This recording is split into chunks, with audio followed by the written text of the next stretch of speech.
To Textline. Today we are here with another video. Today we are going to read Disney Fairies storybook collection.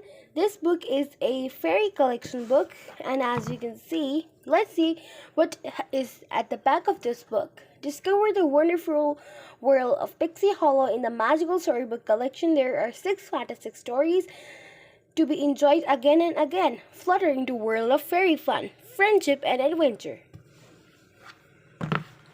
As you can see, this book is a collection book and it contains 6 titles: Pixie Hollow Games, Tinkerbell, Tinkerbell and the Lost Treasure, Tinkerbell and the Secret of Wings, Tinkerbell and the Great Fairy Rescue, and Tinkerbell and the Fairy Pirate.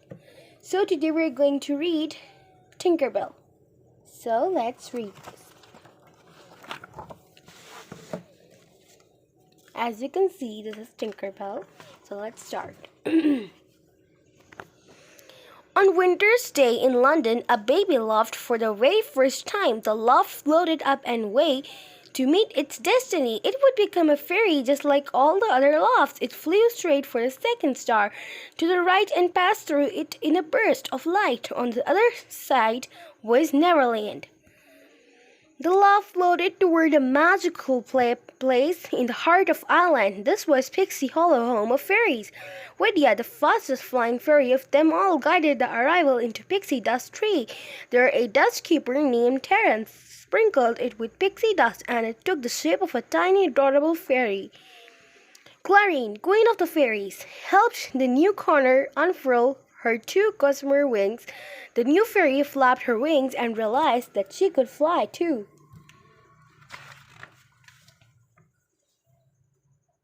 Queen Clarine waved her hand and several toadstools sprung up around the pixie dust. Well, fairies immediately fluttered forward to place different objects in the pedestals. They will help you find your talent. The queen explained to the new fairy. The youngster timidly placed her hand on a beautiful flower. Its glow instantly grew dim. She reached for a water droplet, but that too faded.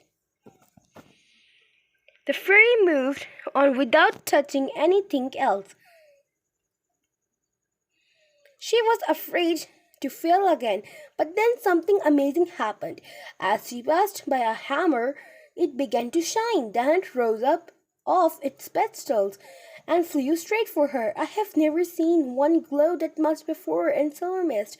Widya glowered. She had one of the strongest and rarest talents in the Pixie Hollow, and she wasn't looking for competitions.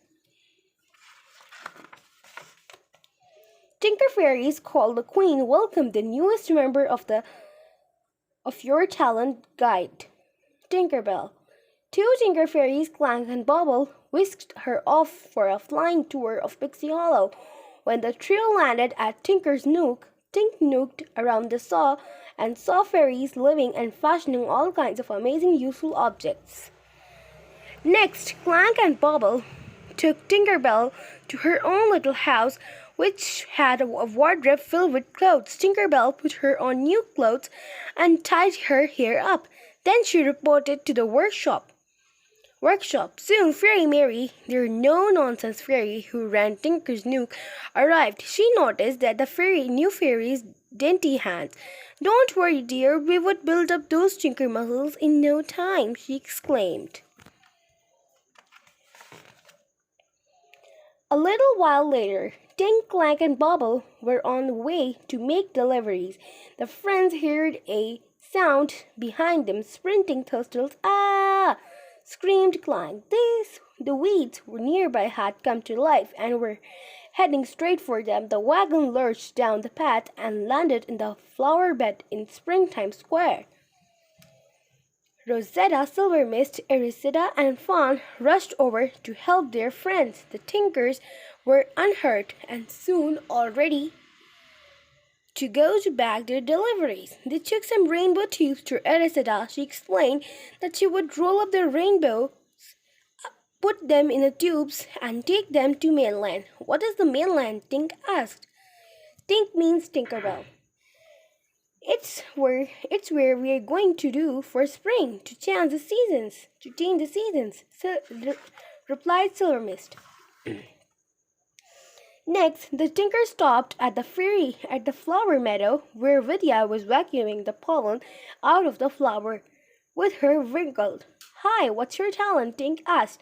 I'm a fast flying fairy, asked Vidya.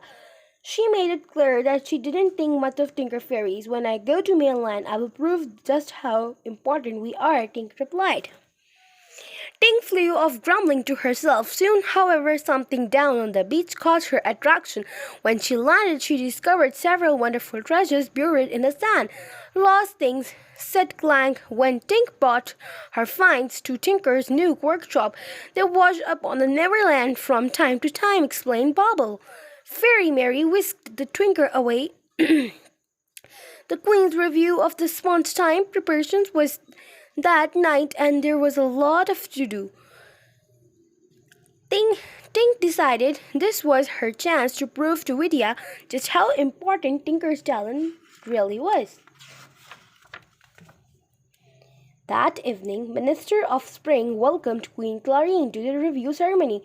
I think you will find we have things well in hand, he said proudly. When the our blossom blooms, we will ready to be spring to the mainland. Suddenly, Tinkerbell interrupted the proceeding. I came up with some fantastic things for Tinkers to use when we go to mainland, she told the Queen excitedly. Has no one explained? Queen Clarine said gently. Tinker Fairies don't go to mainland. All of those are done by the Nature Talent Fairies. I'm sorry. The next morning, Tink asked her friend to teach her how to be a nature fairy. She really was to go to mainland. Reluctantly, the other fairies agreed to help. No fairy had ever changed his or her talent before. Tink's first lesson was how to become a water fairy. Silver Mist showed her how to place a dewdrop on the spider's web. But each time Tink tried, the dewdrop burst. The light fairy lesson didn't go any better. Tink lost control of the light and attracted a group of fireflies. They thought Tink's glow was irresistible. Fawn and Tink's animal fairy lesson all planned. We're teaching baby bird how to fly, she announced. Fawn went to the nest, smiled at a bird, and gently encouraged until the fluffy little creature was flying along the right behind her. Unfortunately, Tink's baby bird seemed terrified when she rugged it towards the edge of the nest. It even tried to fight her. If I end up making a crongettle the rest of my life, I'm holding you personally responsible, Tinkerbell said impatiently to the bird. Tink saw a majestic bird soaring in the sky, and she decided to ask it for help. An ear-splitting search filled the forest. The bird was a hawk. Tink hurtled down into the knoll of a tree, but Vidya was already hiding there. Tink accidentally slammed into Vidya, shot her out of the tree. The hawk opened its beaks, ready to strike, but luckily the other fairies were able to chase the bird off. Vidya was furious. Tink felt awful. So, guys, this is a part 1 of this Tinkerbell, and we would if you like, we would give is part 2 soon. If you like our video, please give it a thumbs up, like, share, and subscribe to our YouTube channel to get our latest updates. Thank you so much.